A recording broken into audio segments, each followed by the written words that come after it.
Welcome to Day Zero Update for June 2nd, 2024. I'm your host, Chris Logi. I'm Brandon Perkins. And I'm Dan Red Victorio. And yeah, we've got a big week this week as we have the Summer Game Fest season kind of starting here.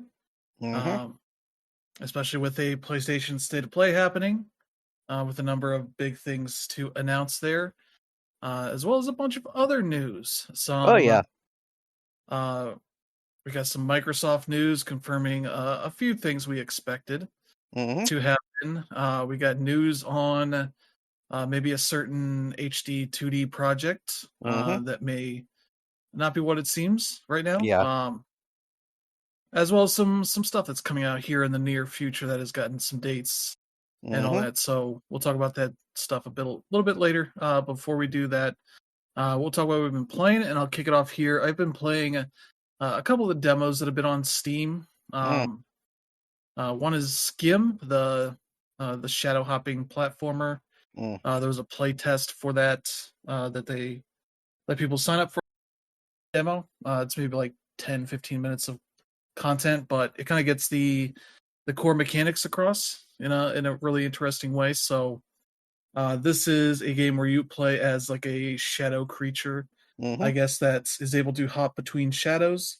And like the main conceit is that, at least from the bits I've played, you were kind of hanging out in this dude's shadow, and then he kind of trips and crashes into something and sort of knocks you out of his shadow to the degree you kind of have to hop into something else's shadow, and they don't really have any like dialogue or audio or anything to explain the story, so it just kind of seems like I gotta get back to this guy's shadow, so I'm gonna hop between these different shadows of items and all that. But from where I am at, haven't quite gotten to that yet. But the core mechanics are pretty simple. You're looking around at these shadows and trying to jump from one to the other. It gives you a little bit of leeway in that you can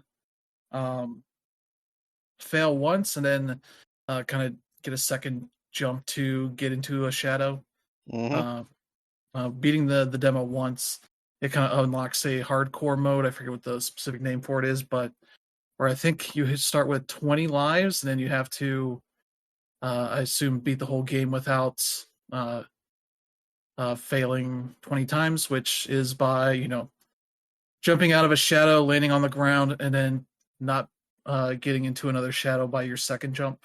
That takes one off that counter. So that's kind of the gist there for that. But very neat game so far. From what I played, there's a lot of little tricks, like you're going through this kind of walkway with a bunch of shops and such on it that you can get to this like bike rack that has some bikes in it, so you can kind of move between the little individual shadows pretty easily there. You can hit a button to kind of activate whatever item is there, so you can kind of maybe get people's attention and change their shadow a little bit. That is pretty cool kind of thing that you can do, but for the most part it's a pretty simple concept. There's not a ton in the way of accessibility in the playtest they showed here, but I assume that there'll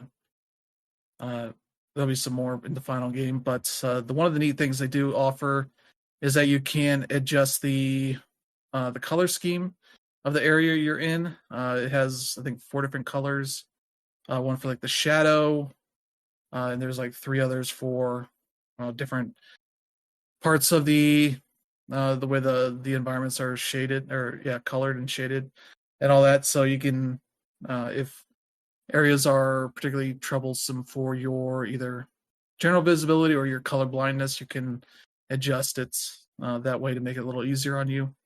I don't think I had any way of like saving those colors to like reapply in future areas that might give you trouble, or ways of saying like, hey, don't use this color. That kind of stuff could be pretty useful, but maybe that'll be in the final game. But yeah, they do have forms for submitting some feedback, so I might put those in just as a caution and everything. But you can go to skim.art, schim.art website, and it kind of lets you play around with that kind of stuff. It shows you, I think, different scenes, and you can kind of try it out and see how it looks. You can make it a garbage color scheme, just like the nastiest looking colors that make it hard to see anything. But that's your own fault for doing that. But yeah, it's a pretty cool little game. That'll be out, I think, July 18th on everything. So I wouldn't be surprised if that's on like PlayStation Plus or Game Pass or something at launch. So I have to keep an eye out on that one. Another one here I've played. This demo's been out for a good bit. They're kind of treating it like an early access launch with this demo, kind of letting people try it out, and they're updating it over time. I think the big thing recently is that they overhauled the art and some of the UI stuff to make it better, like it is now. But Dungeons and Degenerate Gamblers is kind of basically Balatro, but what if you turn it into a blackjack kind of game with a little bit of D&D into it? So you're playing blackjack against another person, and so whenever you are facing off against another person, they'll have a thing on a coin that notes like they stand at 17. So if they hit 17 or higher, they will stand. And so let's say they hit 18, you'll look at your you can, much like Balatro, kind of look at your hand that is waiting to be played, and you can be like, okay, I need 6 or less, and I have four of my 8 cards here, so 50-50 chance. You can be like, okay, I'll go for it, and you see if you can get if you get like an 18 to their 17, it subtracts, and so you'll do one HP of damage to the other person. And so, but if they bust, they essentially put up no defense, so you would put all 18 points against their health. So there's kind of that push and pull where you're trying to not bust, but trying to get as close. If you get a 21, you can get some health back for that, and you're kind of looking around at your cards to see kind of what your possibility is. But sometimes it's best to just kind of stand and set up for the next set of cards you're putting down. But like Balatro, there are weird cards in this. I don't think they have a name for them just yet that I've seen. But they have ones that will do a lot of weird stuff. There's I forget if these were like library cards or like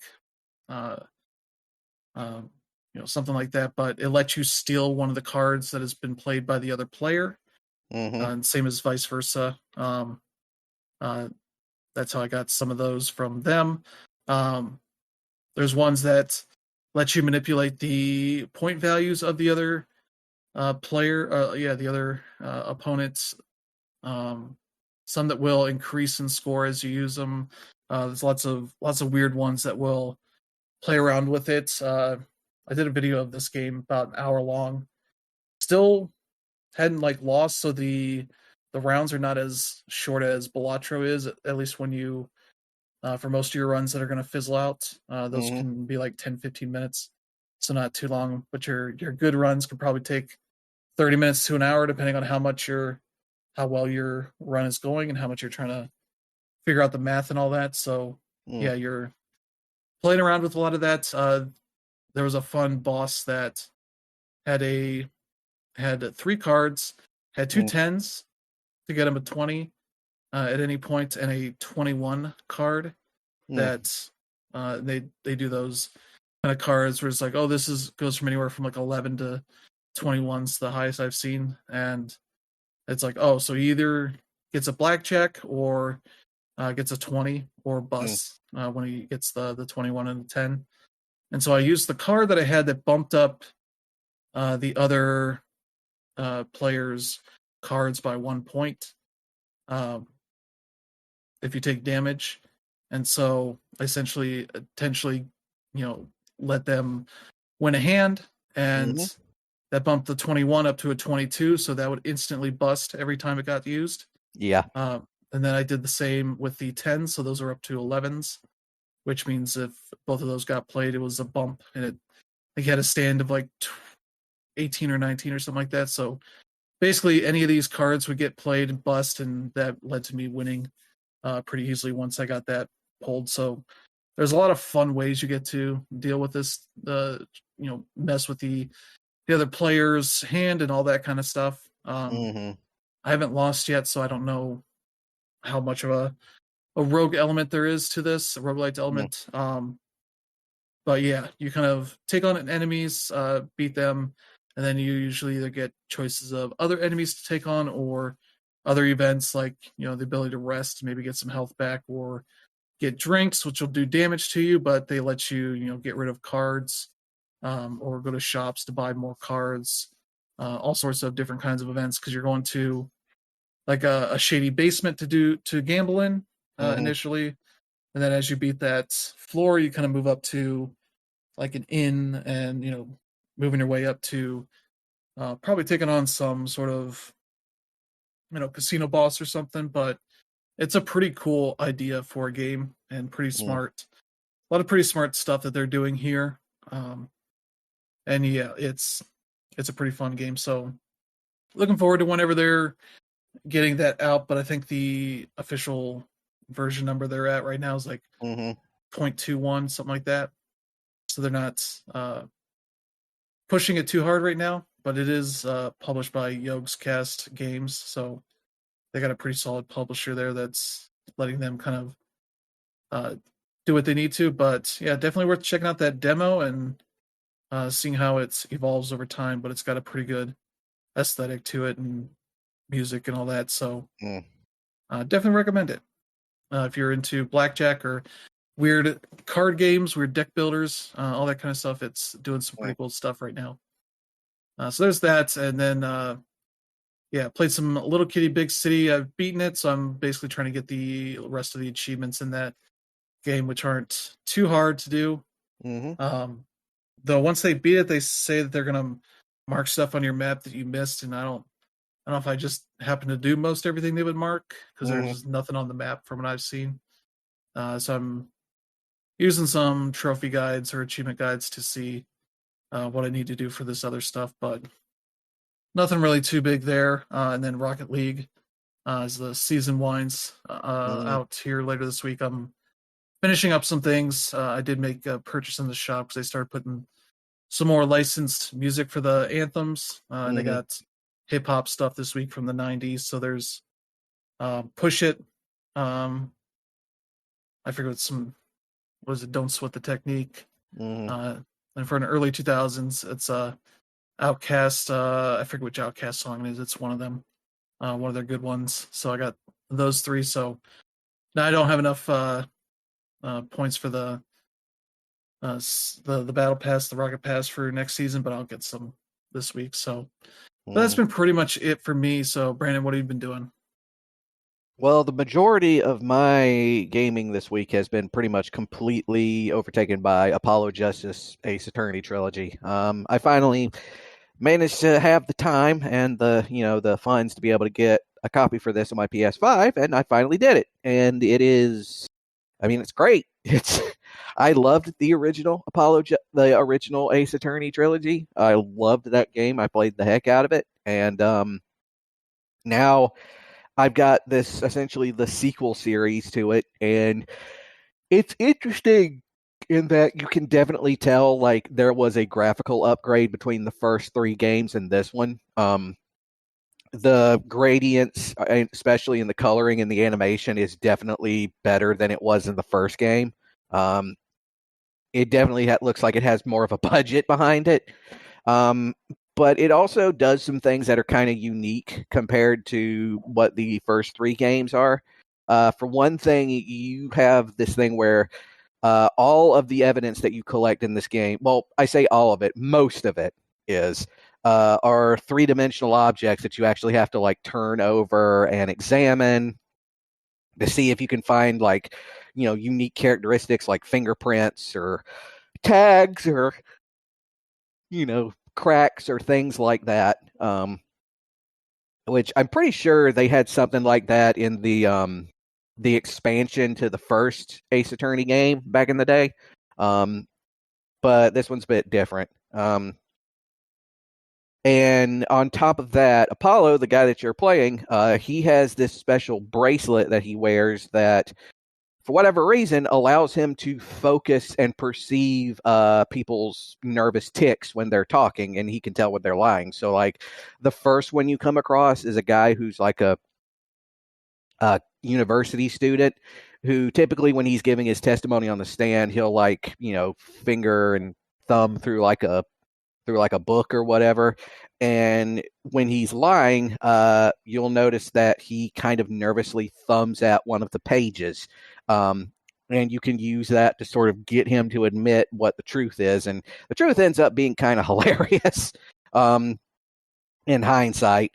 But then there's like a later one where there's a woman on the stand, and you'll find out that she kind of like fiddles with the ring on her finger when she's lying, or sort of nervously grabbing at the scarf around her neck, stuff like that. It's not extremely complicated, but for games like this, it's a lot. And also just story-wise, it's got the same kind of, Ace Attorney weirdness that you associate with this, all these weird, goofy characters in this weird, goofy universe where we're apparently supposed to be in America, but it's clearly the Japanese justice system. And a lot of Japanese law is involved. But, yeah, great game. I'm still in the middle of the first game in the trilogy, so I still got a little ways to go. But yeah, great stuff. And the other game I've been playing is a game, it was released a couple days ago as early access. It's called Sulaco, and it's a first-person shooter that was built on the GZ Doom engine. And for those of you who don't know what the GZ Doom engine is, it's a engine that is based around the original Doom engine that, was put out by id on, shareware and stuff. But it's slightly more advanced and allows you to do some things that the original Doom engine could not do. Amongst other things, though, the reason this game has been getting a lot of just incredible amounts of word of mouth is the fact that even though it's built on the GZ Doom engine, it plays a lot more like Half-Life or the first Fear, or heck, for the record, Doom 3 to a certain extent. For one thing, the enemy AI in this game is very intelligent, very unlike what you would get in like Doom, because in the original Doom games, the AI for those games are frankly really stupid. They see you, they stand in place and then try to shoot at you. In this case, no, they will dodge, they will group up, they will try to escape, they will, you can't just go into a room guns blazing and expect to succeed. You will be killed very quickly. So you have to be intelligent about it. The other thing is that this game managed to do something that up to this point, games based on the GZ Doom engine were apparently incapable of doing, which is large maps that you can freely traverse without them stuttering. And yeah, you could totally do that. It's incredible. The fact that this game is based on the GZ Doom engine, even though a lot of places it doesn't look like the GZ Doom engine, like at all, is incredible. But yeah, it's legitimately an amazing game. It's both old school but also very advanced at the same time. I am legitimately impressed with this game, and yeah, it's really good. I'm really liking it, and I recommend it to anybody who wants to play a quote unquote boomer shooter that isn't just like a Doom clone. It's actually really good. But yeah, that's what I've been playing. So Dan Rib, what about you? Yeah, I know it's been a while since I've done the show. Obviously, like there was Mother's Day a few weeks ago, and then after that, I had to go to a luau that my friend spent months practicing for. So I wanted to support her. And then last week it was FanimeCon, which I'll go ahead and talk about a bit. So Fanime is one of the bigger conventions where I live in San Jose. And it's funny because like it always happens close to or during Memorial Day weekend. And at this time, like, I went to San Jose State. So it's like downtown San Jose is filled with graduates. And then all of a sudden you have the graduates and then you have the anime nerds. And, I remember when I was in school, like I'd always like make fun of them and stuff. And like, now I've gone like every year for the past 5 years just because like it's always a good experience going to the artist alleys and supporting the art that you see there, just seeing all the different cosplay. And I'm not the most hardcore anime fan, but what I like about anime conventions is that gaming has a big pull on the fandoms there too.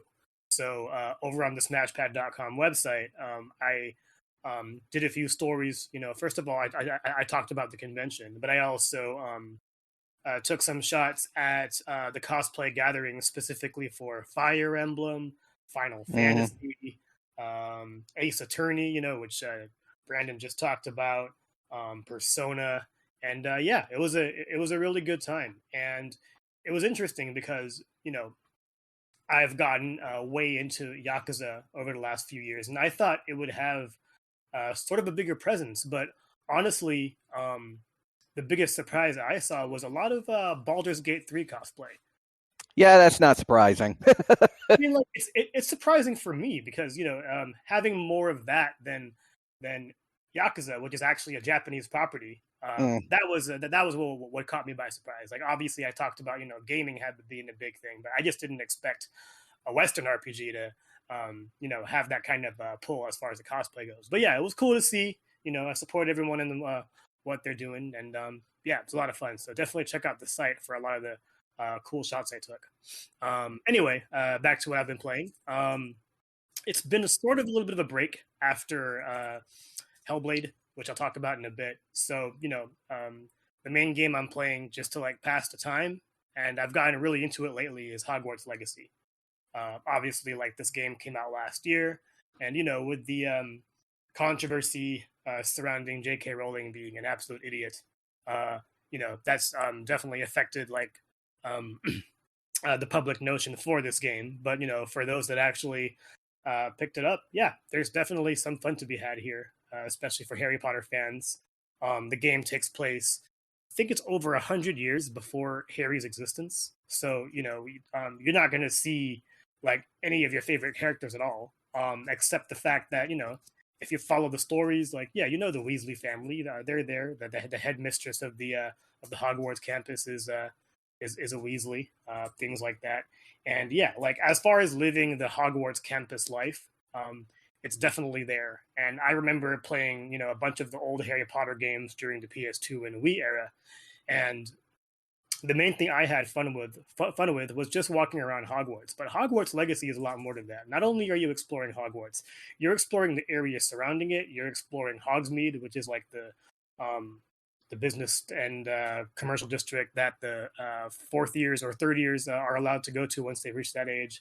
And then you're also exploring Hogwarts Valley. So there's a lot of cool stuff there. And when I stopped playing last year, it was because other stuff came out. And now that there's a little bit of a break, I've been able to dive in a little more. At first, it was a little hard, if you're someone that stops playing a game and all of a sudden you come back to it a year later in the middle, you're not going to know what you're doing or what the story is. But I finally got into it. But the main thing that I'm really enjoying is like finally understanding the core loop of things. Not only is there obviously a narrative story to go through here, but you're also just a Hogwarts student, and the game actually encourages you to just go ahead and live life as a Hogwarts student. You get to choose whatever house you end up being. I'm a Pottermore Ravenclaw, so I went ahead and went with Ravenclaw, which, funny enough, also has the least amount of side quests for those of you into that stuff. But yeah, it's pretty cool in that regard. And then eventually, you do unlock like the golden thread of things to do to advance the narrative, and you go to all sorts of dungeons which test your abilities with the magic and with all the puzzles and whatnot.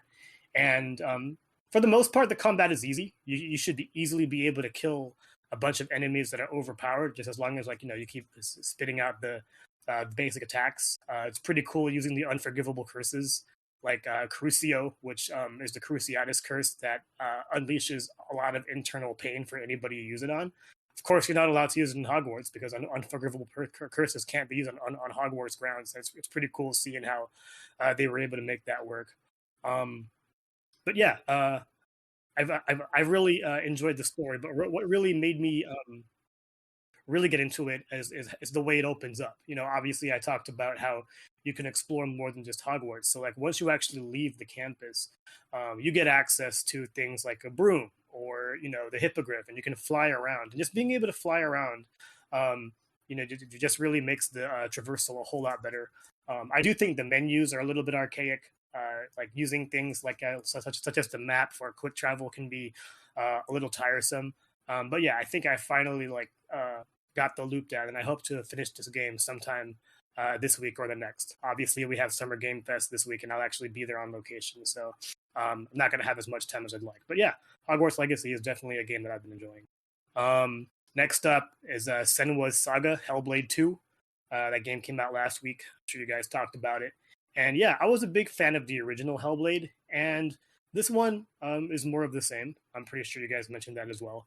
And the main thing that I got out of Senua's Saga was the fact that, like, in my opinion, this is the best looking game on the Xbox, if not the entire generation. Like, almost everything is photo-esque. Obviously, like, you have some stylistic art with the characters and, you know, a bunch of the living things, but, you know, just being able to see their horizons they're just quite stunning to look at. And unlike the original Hellblade game, you have some areas that are well lit, and, you know, you have some sun, so that's pretty cool. The main thing is that, yeah, it's more of the same, but I feel like the combat sort of got worse. I don't really remember how it went in the original, but I don't remember it being as monotonous as it is in this game. You know, you have the parry that you could use with the right bumper, and there doesn't seem to be much of a reason to use the dodge mechanic. And yeah, it's some random hack and slash stuff. And the main thing is that you don't really have much of an idea of how much health you have, so that can kind of be archaic as well. For the most part, the game has always been, or the series has always been, pretty linear. You know, there's only one way to go, but at the same time, the game doesn't actually tell you where to go either. You just have to follow like whatever contest tools you can have. And luckily, like, there's nothing super expansive. But, you know, comparing Hellblade 2 to Hellblade 1, there were these runes you could find that really gave you the idea of the world you were in as well as the world building. And I remember what pissed me off with the original game was I missed one rune that I knew where it was, but because I walked, or the camera made me walk somewhere else, I ended up missing that rune and I missed a platinum as a result. And the original game did not have a chapter select option, so I don't know if that was patched in later, but they definitely fixed that with Hellblade 2. So you can go back to any chapter you want after you finish the game. You can also have the narration be changed to other characters. The game roughly took around 6 hours for me to complete. Again, I did not get all the runes, and I have no plans to.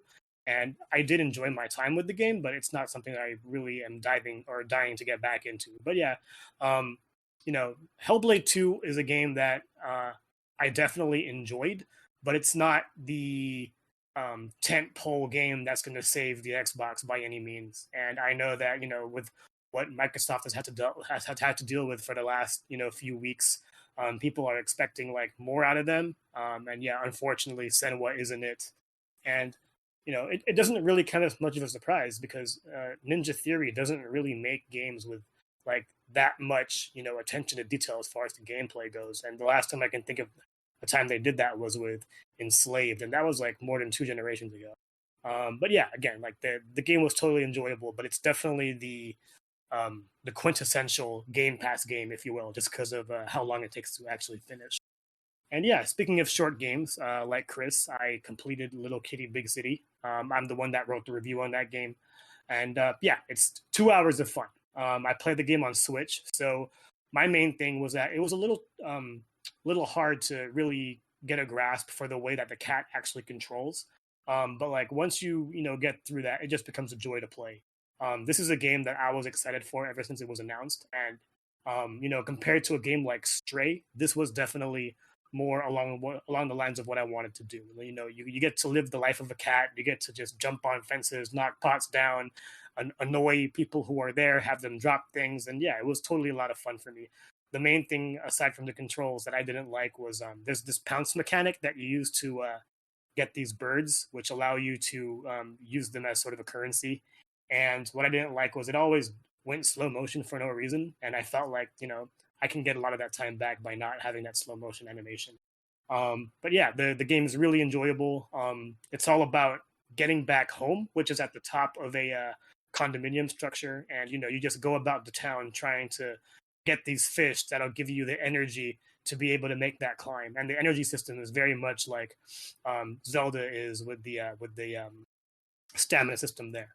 So yeah, really enjoyable, nice, cute game. The definition of a cozy title. So that's definitely one I'd recommend. And I've also played a little bit of Animal Well, thanks to PS Plus Extra.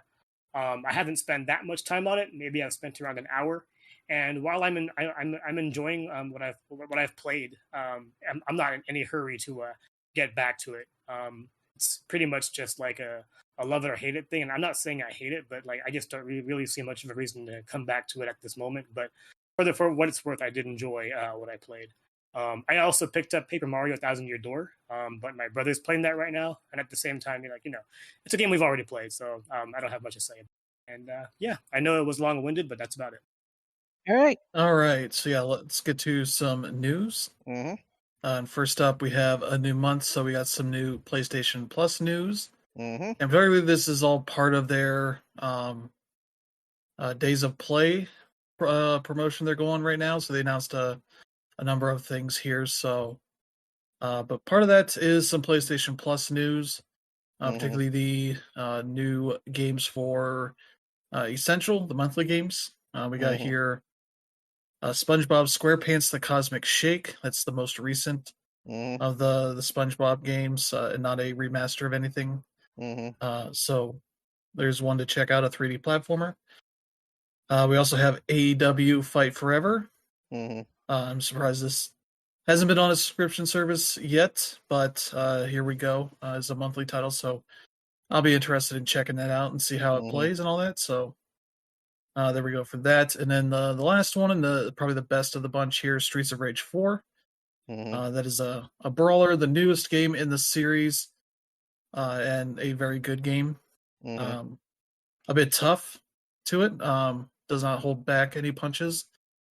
Just punishes you to try and get through the game. So, yeah, a pretty solid lineup there for the monthly games. For the game catalog stuff, they have announced, let's see.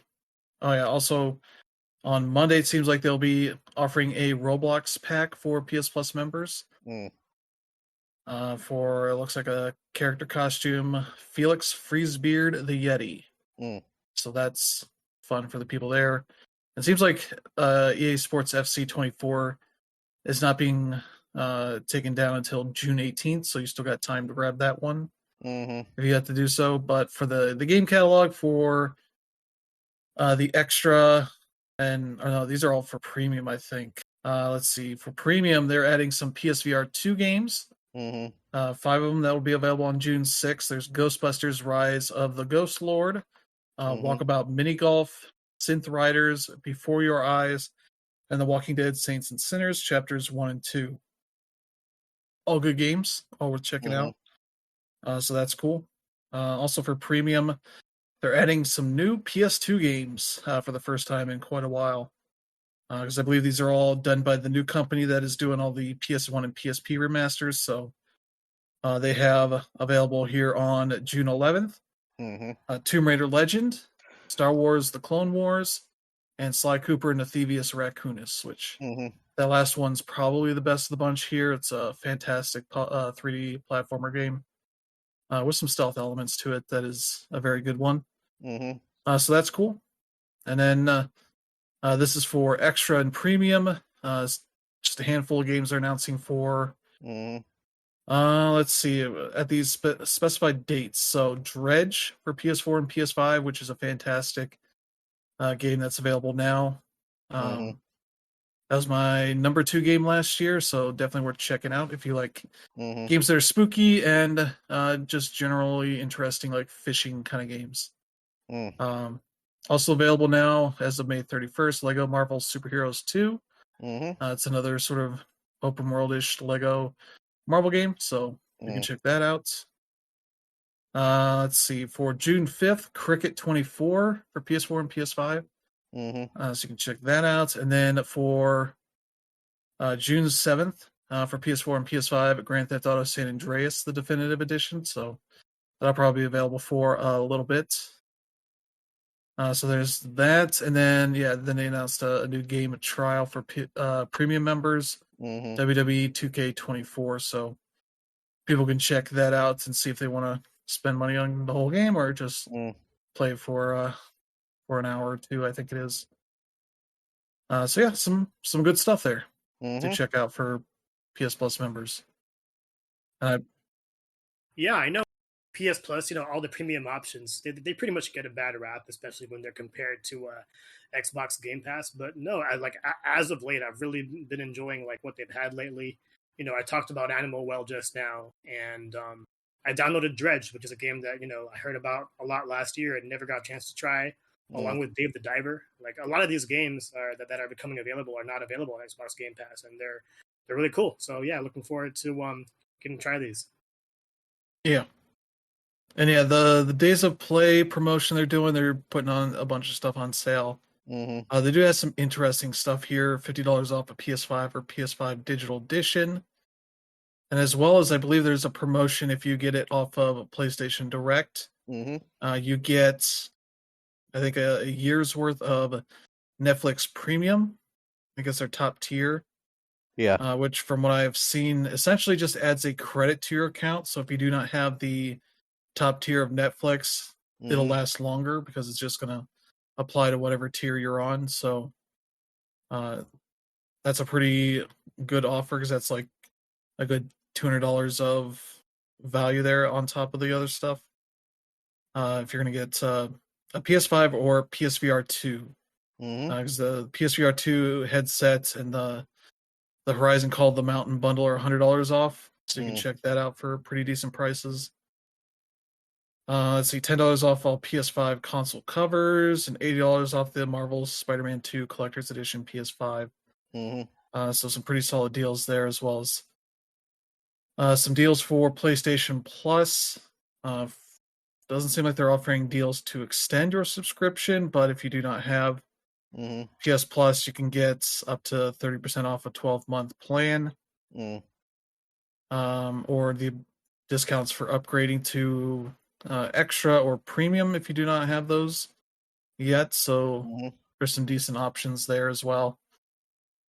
And yeah, on the storefront, they just have a bunch of games on sale. I think it's Unicorn Overlord just got its first sale recently. Final Fantasy VII Rebirth. What else just got its first sale? I forget, but a lot of interesting stuff on sale. So yeah, some good stuff to check out. There. Yep. For other news, Redfall has finally gotten its final update. It's ready now, so you can check it out. Let's see, it adds the ability to pause in a solo game, because before it was essentially always online, so you couldn't necessarily pause the world for that. There's also an offline mode so that you do not have to be online constantly to play it. Worry about getting kicked if you have any issues with your connection. Let's see, it also revamps a few of the game's major systems. Yeah, the neighborhood system has been retooled and equipped with a new meter called the Community Standing, which increases upon unlocking a new safe house, completing safe house missions, rescuing civilians, or killing an underboss. And so, yeah, there's stuff for that. And also introduces Elder Nests and a bunch of other stuff as well. So that's neat. They get to send the game off as well as it could be, but not necessarily any way for that game to kind of get redeemed in any way. So, well, that's all Microsoft's responsibility. So there you go. All right, awesome. I mean, I just wish that this game had not been able to had just the whole story of this game's development is just kind of depressing. Like Yeah. it's very much out of their wheelhouse, and yet for financial reasons, they basically made them make this game, which is sad because it has a very interesting and great premise, you know. And because of the way corporate played it, they completely fucked it up. It's just and now the developers who made it, who had to do all this under their orders, have to suffer for it. Yep. So yeah. There you go. But we got some stuff here that has some dates that is coming Yep. up. First up here on June 4th, The Legend of Heroes Trails Through Daybreak has a demo. Yes. That will be out for PS4 and Switch. I think it's the first one of these they've done a demo for. I think it is. Yeah. And it seems like the save data will carry over. So February too. But yeah, whenever these companies release a demo, you know what that means. Pretty much done. So yeah. The game, apparently the full game is supposed to come out about a month later in July. I think July 5th. But yeah, I'm legitimately, obviously, I mean, it's well known that all of us here at SmashPad are huge fans of the Trails series. And part of the reason why we're especially excited for this one is because this is the first game that takes place entirely in the Republic of Calvard, which up to this point has been a part of the game's universe that has only been sort of talked about and hinted at from afar. And now we actually get to see what life in Calvard is like, and to get more of its history and the overall politics that's going to be involved. And it's going to be really timely because one of the things about the Republic of Calvard that you constantly hear about in all these games is that there's this really distressing far right populist movement that is trying to stop immigration into the country. And it's wow, how wonderfully thematic, and then there's also the fact that they're currently ruled by a populist president who may or may not be morally dubious. And it's Roy Graham Hart, the guy who's currently the president of the Republic. And it's wow, there's a lot of themes going into this game that seem very familiar. But yeah, I'm really happy to finally play this game. Yeah, I mean, another reason why I'm looking forward to it, aside from the fact that, as you mentioned, it's going to take place in the Republic of Calvard, is the fact that I believe this game also changed up the battle system a little bit. Yep. Yes, it did.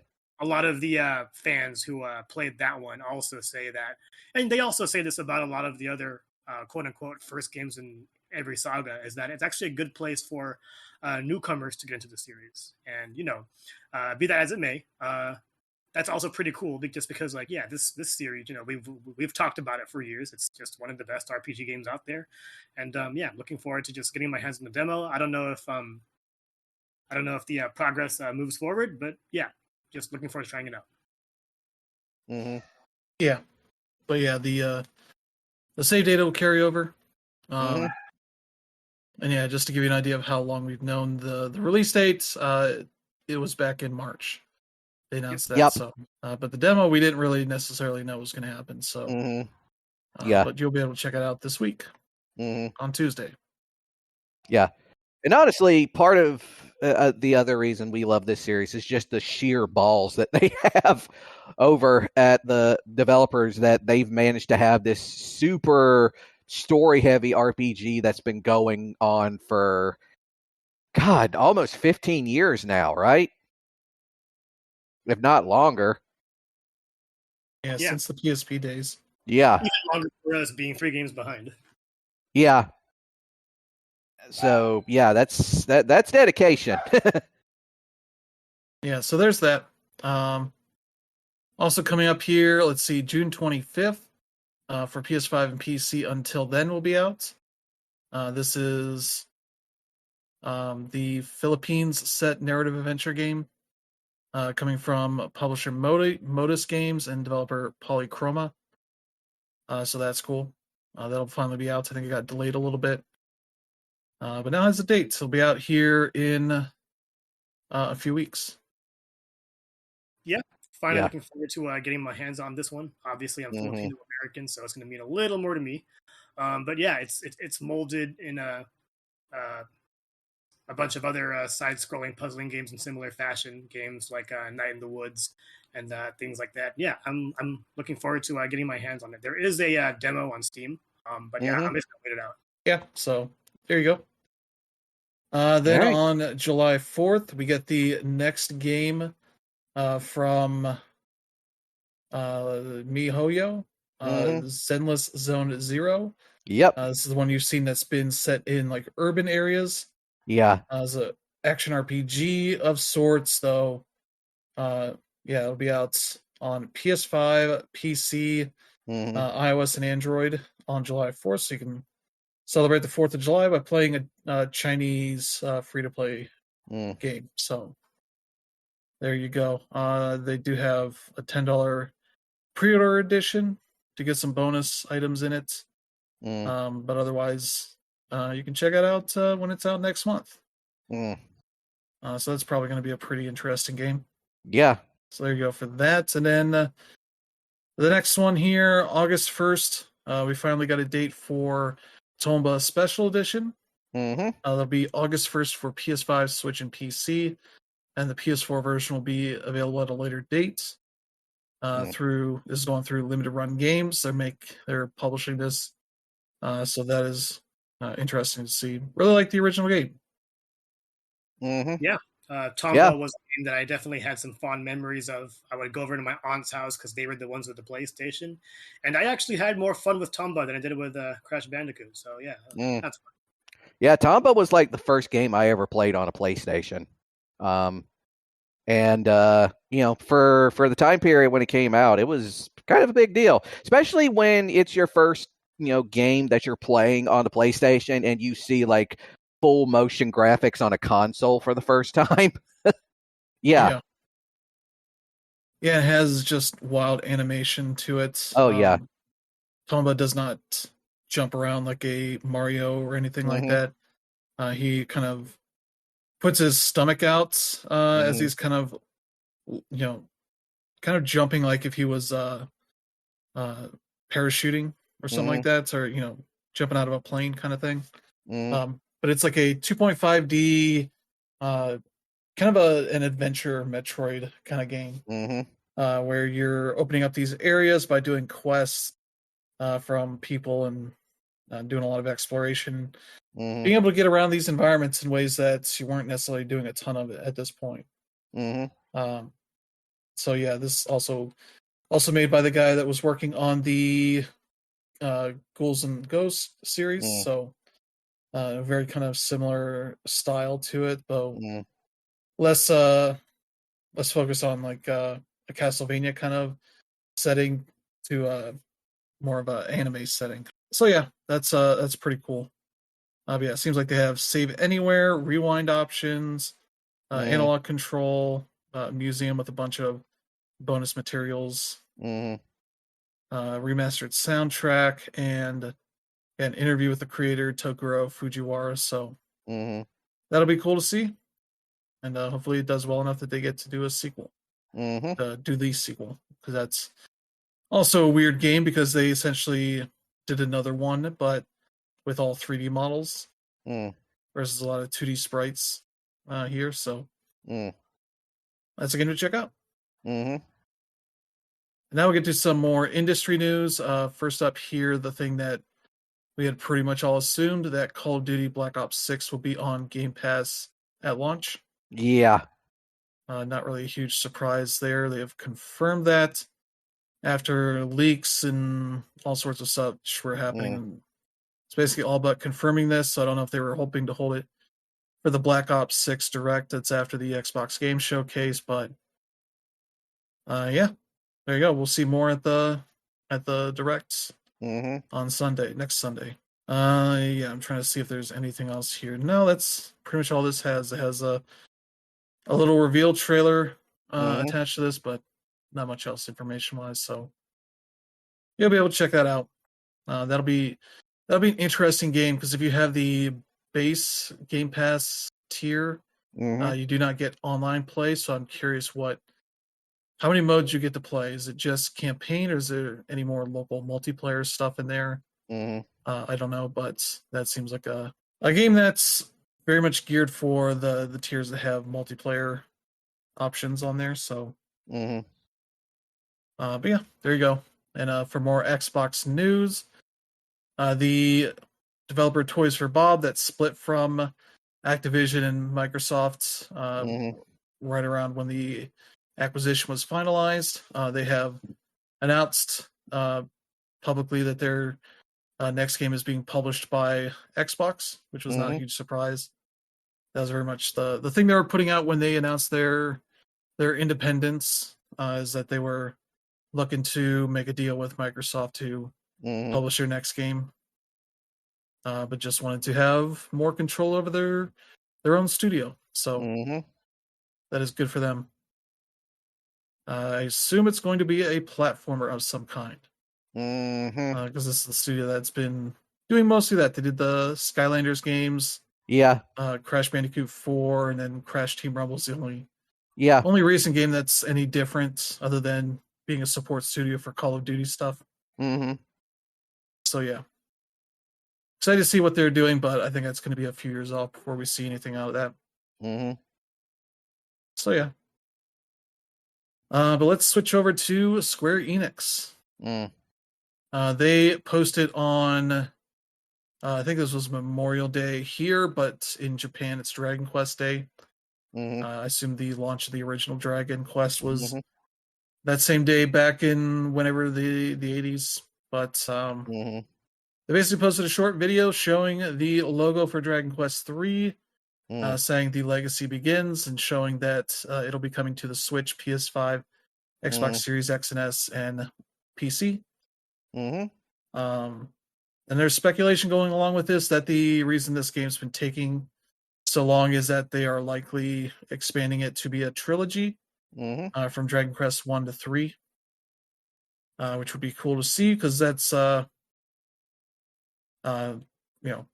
we don't really have those games all that accessible unless you have a Switch that has the weird mobile versions, the weird art to them. But yeah, this is kind of in more stylistically in the vein of the recent 2D HD stuff Square Enix has been making for Nintendo, with Octopath Traveler and Triangle Strategy and that kind of stuff that has a really cool art style and should fit this game pretty well. But yeah, the twist is that Dragon Quest 3 reveals itself to be a prequel to the first two games, so it would make sense to maybe do a trilogy of that, all in one package. But we'll see. I think people are expecting the Nintendo Direct that's supposed to be happening here in the next couple of weeks will be part of that. So we shall see. Yeah, I mean, especially after when Square Enix made the announcements that they wanted to do more exclusives, it's good to hear that we're still getting that one, because I know people were scared, even though it's Dragon Quest. Nothing's gonna happen. Yeah, I've been looking forward to that game for a long time, and I'm happy it still exists. Yeah. So yeah, let's see what's next up here. Oh yeah, Amazon Games has announced a new publishing deal that they will be partnering with the studio Maverick Games, which was made up of a handful of former Forza Horizon devs that formed about 2 years ago. I think January 2022. We talked about this. And so yeah, their first project will be a story-focused open-world driving game. So not really too far off of what they were working on before, but now they'll be doing that for Amazon and probably for all the consoles and PC. That still seems to be probably a couple more years off, but good on them for getting a solid publishing deal. At least we'll see. Because I think Amazon's announced a bunch of publishing deals for like the new Tomb Raider game and all that, and those are still far enough off. We don't necessarily know how well supported those will be, but that'll be interesting to follow. So there you go, in case you're wondering what that studio has been working on. So there you go. Let's get to some negative news here. First All up, right. part of the Sony financial news that happened a few weeks ago.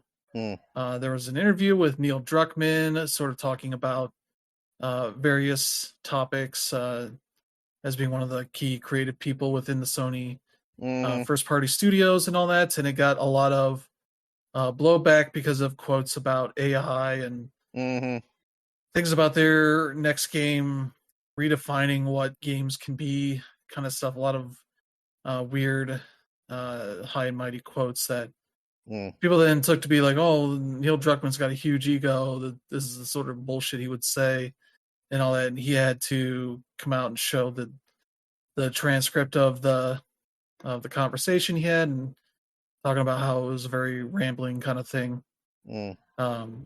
But never really said the specific quotes that people were getting angry about. And so, as a result of all this kind of blowback, Sony deleted the interview, got rid of it because it was, featuring too much PR additions to things he said that he never really said, which is not an uncommon thing, but typically you would want to run it back against to the person that you're interviewing, make sure it's okay and all that. It seems like he probably did not get that, and that they wanted to fit. It's usually this kind of stuff is to talk about the focuses that the company has for the next quarter or year or whatever they're doing. So it's not too surprising, but yeah, this seems like the people editing this interview did not maybe have the best intentions behind all of it, and kind of just created this whole push for artificial intelligence that I don't think any of the Sony studios are heavily invested in. Yeah. In the way that Sony would maybe like for investment purposes. But the studios are probably mostly testing it out, seeing what it can do, but not like basing games around it. The next Naughty Dog game is not going to be, fully based on AI or anything. But yeah, it's a bad look, as they put out here. In re-reviewing our recent interview with Naughty Dog's Neil Druckmann, we found several significant errors and inaccuracies that don't represent his perspective and values, including topics such as animation, writing technology, AI, and future projects. We apologize to Neil for misrepresenting his words and for the negative impact this interview might have caused him and his team. Coordination with Naughty Dog and SIE, we have removed the interview. And so, hey. Yeah, and that's why this kind of stuff should be left to the press and the media. We're seeing, and we for the last few weeks, we've seen companies get bought out. Whether it be by IGN, and I'm not saying IGN is bad, but it's like we've seen a lot of condensing in the industry, and that includes our media partners. And yeah, basically what we saw here was, Sony interviewing an employee and then trying to make it more marketing thing, and they went too far. And yeah, as we delve closer and closer to an AI world, this is where stuff can easily be mistranslated, and you have shit like this. So yeah, hopefully that makes these companies think again. And the hard part here is just we'll take Neil, for example. He is somebody who is in the public eye now just because of how popular The Last of Us TV show is. He's going to be dealing with Hollywood and things like that. And, when you're a game developer, obviously you want to make it big, but, doing things like talking to the media is not something that you're often expected to do. But Neil Druckmann is in the public eye, and I'm sure that he also wants to turn on his game developer self again and just be able to ignore these requests. But it's also a request that came from Sony, not from Kotaku or something. So yeah, it's just unfortunate how this all happened, and they could have done better just by not having this done. But at the same time, people got to talk and got to publicize somehow, and it's just tough to do. So it's just messy all around. You hate to see it. Yeah, it seems like they should have had the people running the PlayStation blog going over this for whatever changes they might make, because otherwise it just looks like they had marketing people running over this, not people with editorial history to them. That just shows when you make this kind of stupid mistakes. So yeah, there you go. We'll move to another bad bit of news. That it looks like Take-Two in spite of getting a number of studios that were owned under the private division label, are just seemingly looking to sell it off, likely. That or just shut down the whole thing, as it's a part of the company that does not produce major hits, as they're generally indie focused, as they've had Kerbal Space Program 2 and Roller Drome and Ollie Ollie World from Roll 7, and more recently No Rest for the Wicked from Moon Studios, games that do probably decently well, but not amazingly well, at least at the moment. And Take-Two seems to be like, in there, we need to cut bad money in the company, and private division seems like the thing they're looking to cut in some way or sell. And that's a shame, because they've had a lot of good stuff under private division. They still have some stuff in the works with Game Freak. Their next game that's not Pokemon game is coming through private division, as well as some other stuff there. So yeah, that's not looking great for the people that are remaining at private division. Yeah, and now I know why private division hasn't my application. Yeah, they're probably not looking to hire anybody. And yeah, that's not great, especially when they're I don't know where I was gonna go with that, but yeah, it's a shame. We need more indie initiatives at these big publishers, because they can be typically a better supportive company for those kind of studios than your average indie publisher. But this time did not work out. Yeah. And yeah, this was at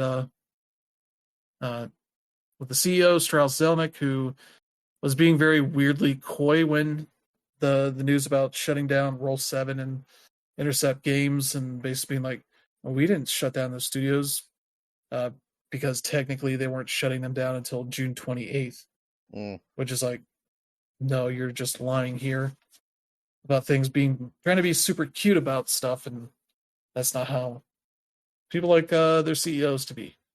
They want at least some truth, even if it's not good news. But we'll move on here to some good news. The State of Play has happened. It was on Thursday afternoon. And so we'll go through and check out some of these games here. A lot of interesting stuff here for these games. But yeah, they opened up with our first look at Concord. This is the sci-fi game that we haven't really known too much about, other than it was probably going to be a live service thing, which ended up being the case, as it is a 5v5 multiplayer shooter, first-person shooter. So kind of has at least gameplay vibes of like an Overwatch, but yeah, more sci-fi characters doing some weird stuff, but you have a lot of similar kind of roles and such.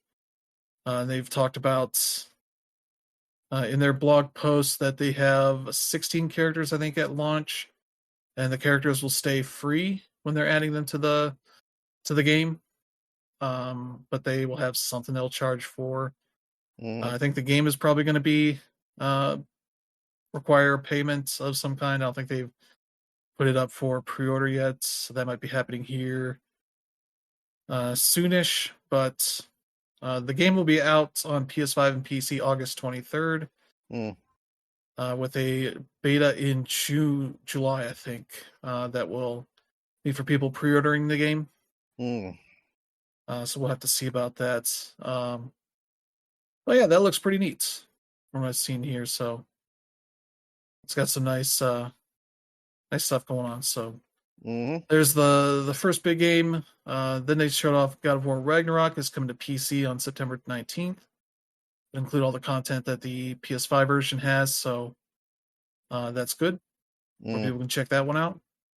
Then we got our first big third-party game, Dynasty Warriors Origins. That's coming to PS5, Xbox, and PC next year. This is kind of a prequel game. Yeah, featuring a new character who, I don't know if that's a real character or one for the Dynasty Warriors stuff. But yeah, they're going to be showing more of that at some point. Yeah. look pretty decent. It's built for the new console, so it's not like that kind of old engine they've been showing for the last several games. Yeah, and it also looks like it's going back to the stage, individual stages instead of the last game that had that dead, barren open world.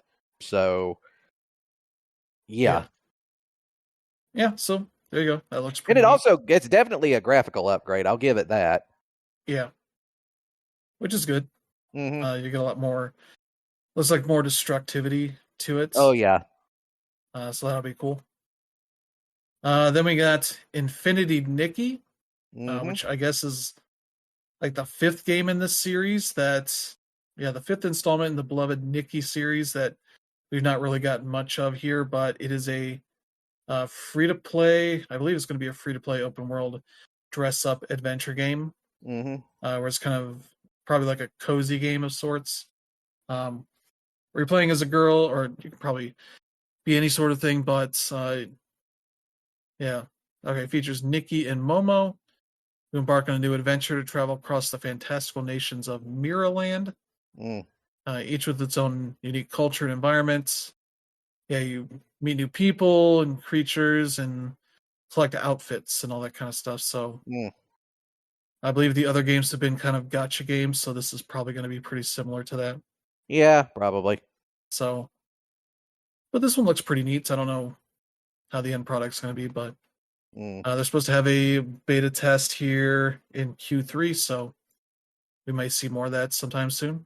Then we got Ballad of Antara for PS5. This is a free-to-play. I assume it's a Souls-like. The vibe is very Souls-like. But yeah, they've announced they're coming to multiple platforms, but PS5 is the first one that's been confirmed. It'll be out next year. They describe it as a dark fantasy action RPG from Infold Games. I believe is also publishing that Nikki game. So, but yeah, that looks pretty neat. People are wary of the free to play aspect of it. So there you go. Then we got a couple of PSVR 2 games. Skydance's Behemoth. This is a new game from the developer of the Walking Dead Saints and Sinners games. Focuses on melee combats and hand-based physics. So this is kind of a neat looking game where you're doing a lot of melee fighting of enemies, and then there's this giant behemoth that's hanging around that's gonna mess with you. So you gotta deal with staying away from it or attacking it or whatever you're gonna do. It looks pretty cool for that. So there's that. That's PSVR 2 and PCVR sometime this fall. Then we got to look at Alien Rogue Incursion. That is also for PSVR 2 and PCVR. This is the big new Alien game. It's a single player action horror game. Let me see. Yeah, I don't know too much else. I would assume by the name it's got some roguelike elements to it, but we don't really know any more details. But it looks like that could be neat. This has come from Servios, who's done a bunch of other VR stuff. So that could be pretty cool. That's supposed to be out this holiday. Then we got into some more regular games. Marvel Rivals is officially confirmed for PS5. It's also coming to Xbox and PC as well. That is the big Overwatch-style Marvel game. With a bunch of heroes in it. I think for this announcement, the new thing was Venom, and I forget who else was confirmed for this, but there's a exclusive Spider-Man costume for people getting it on PS5. Then they got a closed beta in July, so people will be able to check it out on consoles here pretty soon. Then we got Where Winds Meet. This is a Northern Song Dynasty set open world action RPG. So that's pretty neat. I assume this is a Chinese studio. But yeah, it has some really good looking action to it. It's got some Souls-like vibes to it, as well as a bunch of side stuff from what they're showing. But Yeah, not really too much action and like information you can glean from the trailer. So, yeah. Yeah, it's set in ancient China at the 10th century during the tumultuous era of the Five Dynasties and Ten Kingdom. Mm. Yeah, it's a wuxia kind of Yep. action game. So, Which is, I'm all about that. So yeah, yeah. definitely excited for that one. Yep. Then we got a new trailer for Until Dawn's remake, which still looks really good. That'll be PS5 and PC this fall. Yeah, that's supposed to be a remake with some new scenes and such added to it, so that'll be cool. I really like that original game, so it'll be cool to see what they do with that. But yeah, there you go for that. Then we got an update on Path of Exile 2 that'll be coming to consoles in early access on PS5, Xbox Series X and S, and PC late 2024. The weird thing, so this will be in early access. They are also confirming that you'll be able to play local co-op, so you can play both on your account if you want, or two people can log into two separate Path of Exile accounts on the same console to keep their progress separate, which is neat. It also have full cross-play and cross-progression, so you can kind of move around on platforms as you need to and play with people on whatever they're on. And so yeah, they're fully making this game on a next generation engine, so it looks much better than the original game did. They are also, I believe, adding new expansions that'll be a part of this game and the original game, so they're not separating the content they're making, at least outside of the base campaigns you're playing through. Yeah. Which is an interesting path to go, because I guess these expansions are not be like super story oriented, that pushing the canon along. But I don't know exactly how all that works. I've played a decent bit of the original game, but not a ton of it. But that sounds neat. Diablo 4 is kind of floundering, not really doing all that much interesting, that they just overhauled the loot stuff again. So yeah, maybe that'll make it more entertaining. I don't know. Maybe. Who knows? But then we start getting to more of the heavy hitters. Silent Hill 2 got a date of October 8th for PS5 and PC, and people have been simultaneously excited and angry about this game. So, which is the Silent Hill way at this point. Yeah. I don't know if there's a developer out there that can make the game that they want. But Bloober's not the one that a lot of people want. So there you go. They also had a Silent Hill stream after the state of play to show off more stuff, I guess, especially with the new movie that's coming out and some of the other projects. I don't know what all was in there, but I definitely know they showed more of this. So it'll be $70. Let's see, they have a deluxe edition for $80. That includes a digital art book, soundtrack, and a pyramid head mask pizza box for James. What the hell is that? I think it's like a face mask, it looks like. I don't know. Yeah, I think so. That's a very weird phrase that I just said, but okay. They got to get people to pay for something. Yeah. Especially when they want them to pay more for it. So that also includes 48 hours of early access. So people can pay more to be angry about it before it launches. So that's probably what they want. But yeah, there has been a character that's in this game whose look kind of changed a little bit. Yeah. That has gotten the usual Gamergate crowd super Yeah. mad, because it's like, oh, why'd they make her a little heavier and look slightly different? And it's like, I'm like, dude, she's like a teenager that was sexually assaulted, dude. What the hell? Yeah. And it's like, it's not that different. Yeah. Of a thing. But of course they put out their ideal versions that take her sexier looking. It's like, stop it. Why? I forget who it was on Twitter. It's like, why do these people keep yesifying these characters? Because that's their incredibly shallow view of what beauty is supposed to be. That's why. Also because most of them have never actually interacted with real women. Like, let's just be incredibly honest here. Like, Yeah. Yeah, I mean, like the sexist stuff aside, my impression of the game, and I'm not even someone who's big on graphics, is it just didn't look good. yeah, it doesn't look very. It looks very last gen. Exactly. When you compare it to something like even Infinity Nikki, Yeah. or you don't want to compare it to Resident Evil, but you kind of have to. It's not Yeah. even close. So that's one thing like I'd be worried about on that side. But yeah, I've never played a Silent Hill game, but I've seen them in action. And going back to previous generations when it was at its prime, it oftentimes looked better than Resident Evil. Now it doesn't. Mm-hmm. That's Yeah. not going in for it. Yeah. But this is what Konami has reaped as they have gutted their internal studios Mm-hmm. so much that they don't have much of them anymore. Mm-hmm.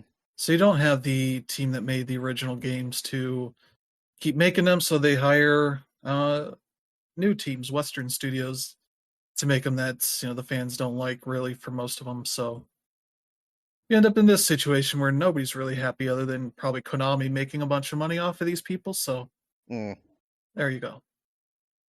But for good news, Monster Hunter Wilds, we got a gameplay show a trailer here. So looks fantastic on it's PS5, Xbox, and PC.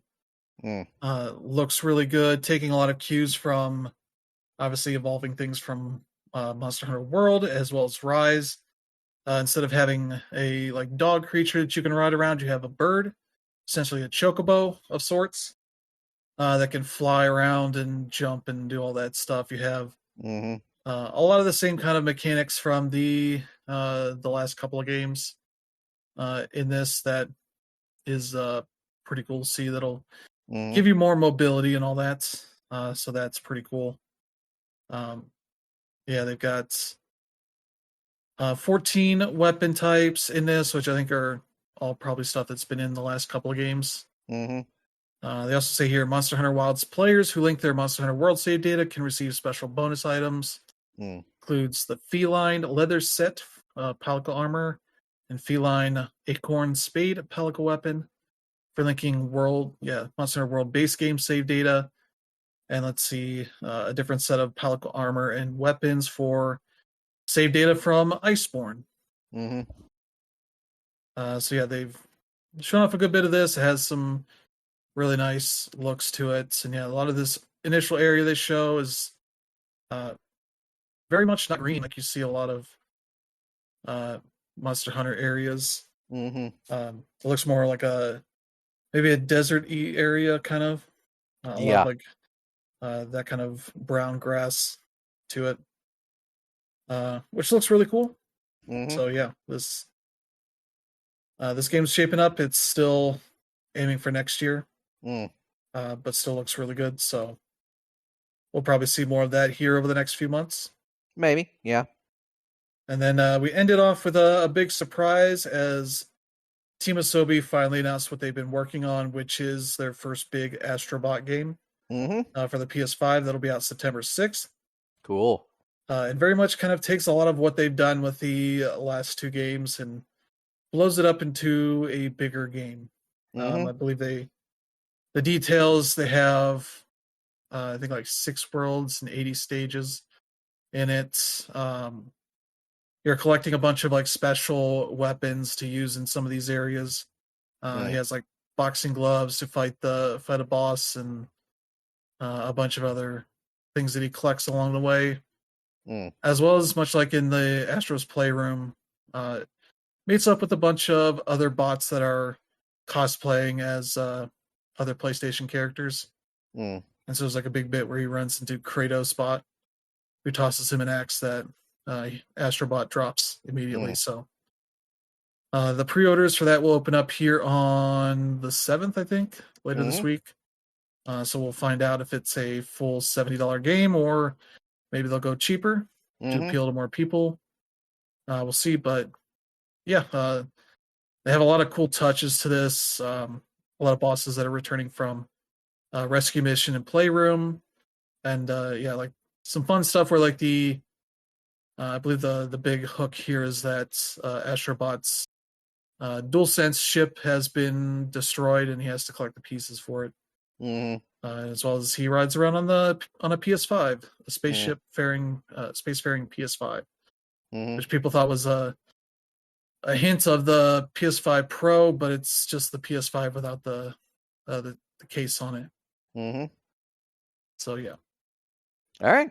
Yeah, looks really cool. Nice to see Sony publishing a big 3D platformer again. Yeah.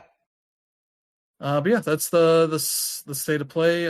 Brandon, what did you like out of this? Obviously, where men's meet was kind of interesting to me. Alien Rogue Incursion looked kind of interesting. And also Path of Exile too. Pretty much, I think honestly, both it and its predecessor have pretty much been honestly completely superior to basically anything that Blizzard has put out in the Diablo franchise over the last few years. So yeah, that's also definitely something I'm excited about. And yeah, that's pretty much it. How about you, Dan? Yeah.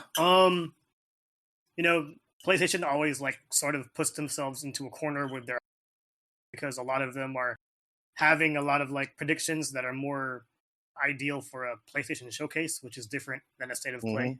People just don't know the difference. But yeah, I thought starting with Concord was interesting. This is a game that we've known about for a while, and not knowing what it was, the end of the trailer was an interesting move. I saw a lot of comments saying, "Oh, Sony couldn't afford the Guardians of the Galaxy," but I don't know if it would actually succeed as a Guardians game. So I'm someone that's actually more positive for this one. It looks really solid. The combat looks pretty good. And yeah, I'd be willing to give it a try. How much it actually, they talked about pre-orders. So if we're talking about pre-orders, I'm not assuming that this is going to be free to play. So there's that. And yeah, I'd be willing to give it a try. God of War for PC is always a good announcement, except for the whole PS Network kind of stuff. And I really liked Infinity Nikki. I didn't know that it was fourth or fifth game in the series, and that makes me want to go back to the other ones. But if it's like a gacha, like you guys were saying, then I'd be a little. But I did like the platforming aspects and the exploration aspect. And even the fashion looks pretty interesting too. So that was one that I really enjoyed. Marvel Rivals is to when it releases, just because it just looks so tight, and I'm looking forward to the closed beta coming up. And Where Winds Meet was all Until Dawn is a game that I don't really feel like I need to play again, and the game does not look. I'm not really sure what my pulse is on that one. I already talked about Silent Hill, and Monster Hunter looks interesting, mainly because with the way it's being presented, it looks like it's more story based than previous entries in the series, which I'm more excited about. But also, that's a 2025 game, and I don't really need to hear about it. Same with Dynasty Warriors, because we already know what Dynasty Warriors game is. And Astrobot, interesting having that last, because this was rumored the whole week that it would be coming soon, and we finally saw it. And that trailer blew my mind. Platforming is my favorite genre, so just being able to look forward to getting my hands on that one, especially after Astro's Playroom. If you have a PS5 and you never played Astro's Playroom, you owe it to yourself, because that game comes packed in for free. It's an easy platinum. It's amazing to play. And if you're a PlayStation fan, it just is a great love letter to the entire. So I love that they're still including all of those PlayStation parts as an aspect of the game. And you know what? If this game is $70, it wouldn't offend me, because the trailer said there's going to be a lot of levels. So I'm looking forward to that full game, no matter how much it's going to be. But yeah, as a whole, it's pretty much proof that there wasn't really anything big coming to PlayStation this year, unless you consider Astrobot, which I do. And yeah, definitely looking forward to that. And Summer Game Fest is going to be interesting. Yeah. So yeah, I think for me it's Astrobot, Path of Exile 2, Until Dawn. Maybe Marvel Rivals, but I'm not looking to get into that many Overwatch clones. Yeah. Concord would probably be the one I would want to check out, but that'll depend on the price or whatever. But I could also see that being on PS Plus Extra at launch. That would definitely help them out there. So, but yeah, some neat stuff there. But yeah, I also want to end this talking about Summer Game Fest, the various shows they have going on around it. Because there is a bunch. If you go on the Summer Game Fest websites, they do list quite a few, and a number of them that are sort of addressing, say, a lot of smaller showcases that cover segments of developers that you wouldn't necessarily see covered in these kind of events. Because like on Saturday, June 8th, they have a Latin American Games Showcase. That is a pretty cool idea for one of these. That'll be cool. So yeah, and then they follow it up shortly after with a women-led games showcase. So yeah, kind of addressing some of that stuff that you typically wouldn't see. There's a wholesome direct that's earlier that day, as well as yeah. Let's see what else is there. Yeah, this and the last one of that day is a future game showcase. That'll probably be some indie and smaller publisher stuff. But yeah, they kick off on June 7th with the main Summer Game Fest showcase, which I believe will have 2K has teased a new entry in one of their beloved franchises, which seems like it'll be the next BioShock game that they've been talking about. It's been in the works for a few years now. It seems like a good time for them to finally reveal it, whether it's called BioShock 4 or some other subtitle.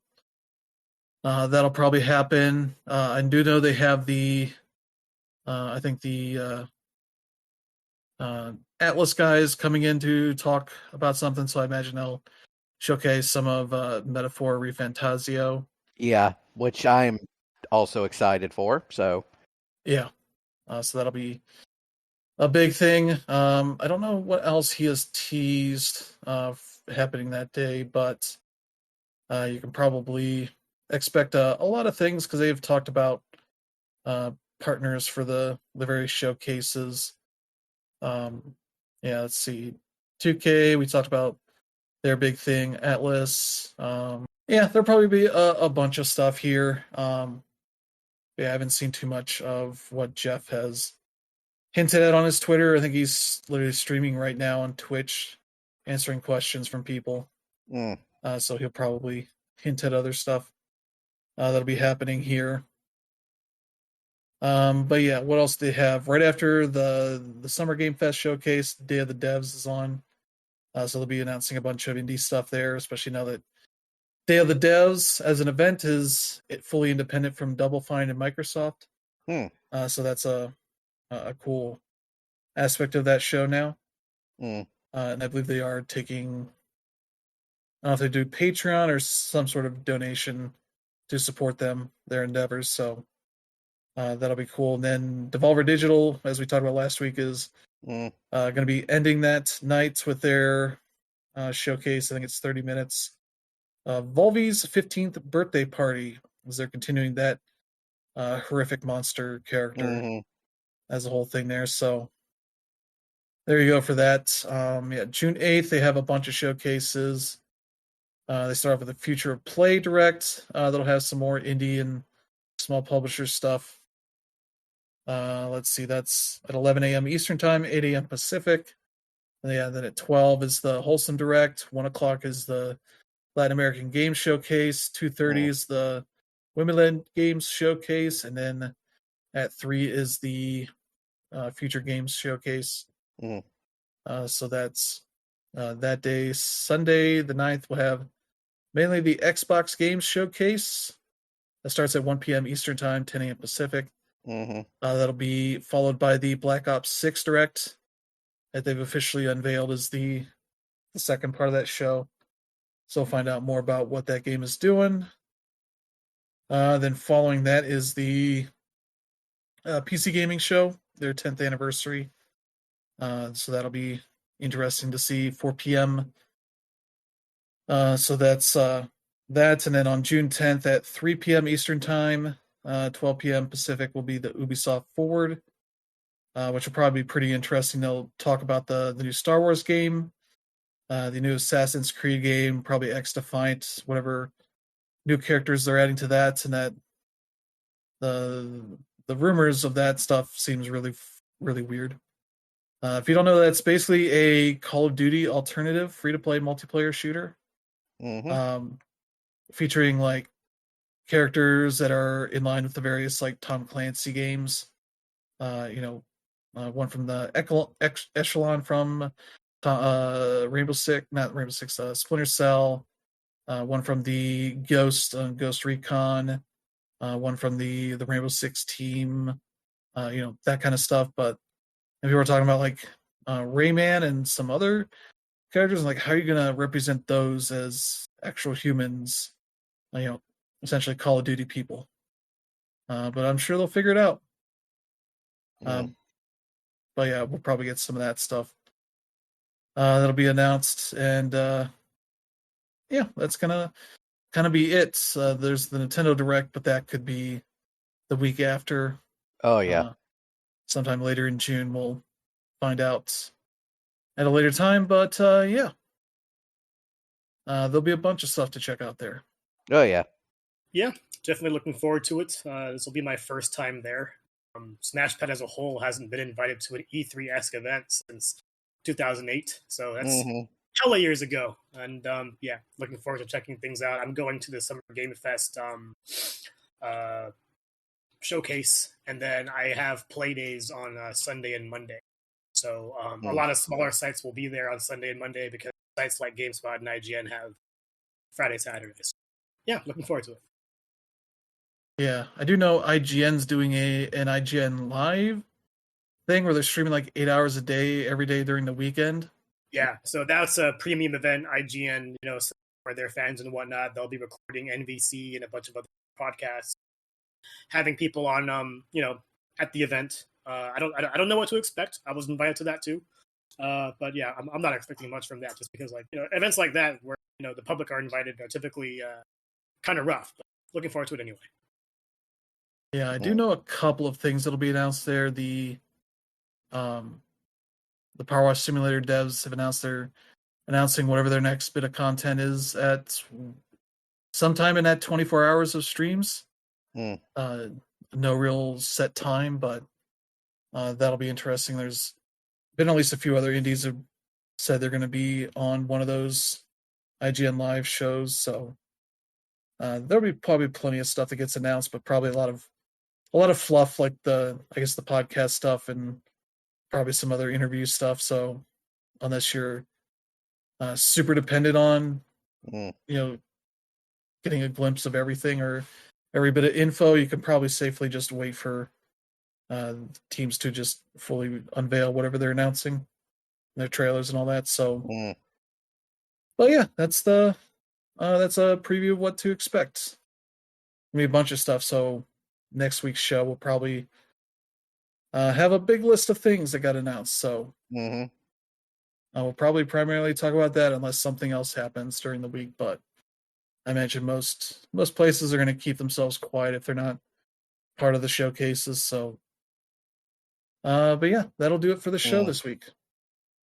Thank you to Brandon Dinner for joining. Always. We'll be back next week with some more news from the Summer Game Fest and everything that happens there. So, yeah, if you enjoy the show, if you let friends and family know, they should check it out, and select strangers that are also excited for announcements to come out of Summer Game Fest. Yeah, there's definitely some I'm excited for, or at least hoping for. Yeah, and hoping that Jeff Keighley does not get confronted on stage again by a random person. So I think they did okay at the Game Awards last year. So hopefully you can keep it going, make it 2 in a row. But yeah, thank you all for tuning in. I hope you have a good week ahead. We'll see you all next time. So have a good one.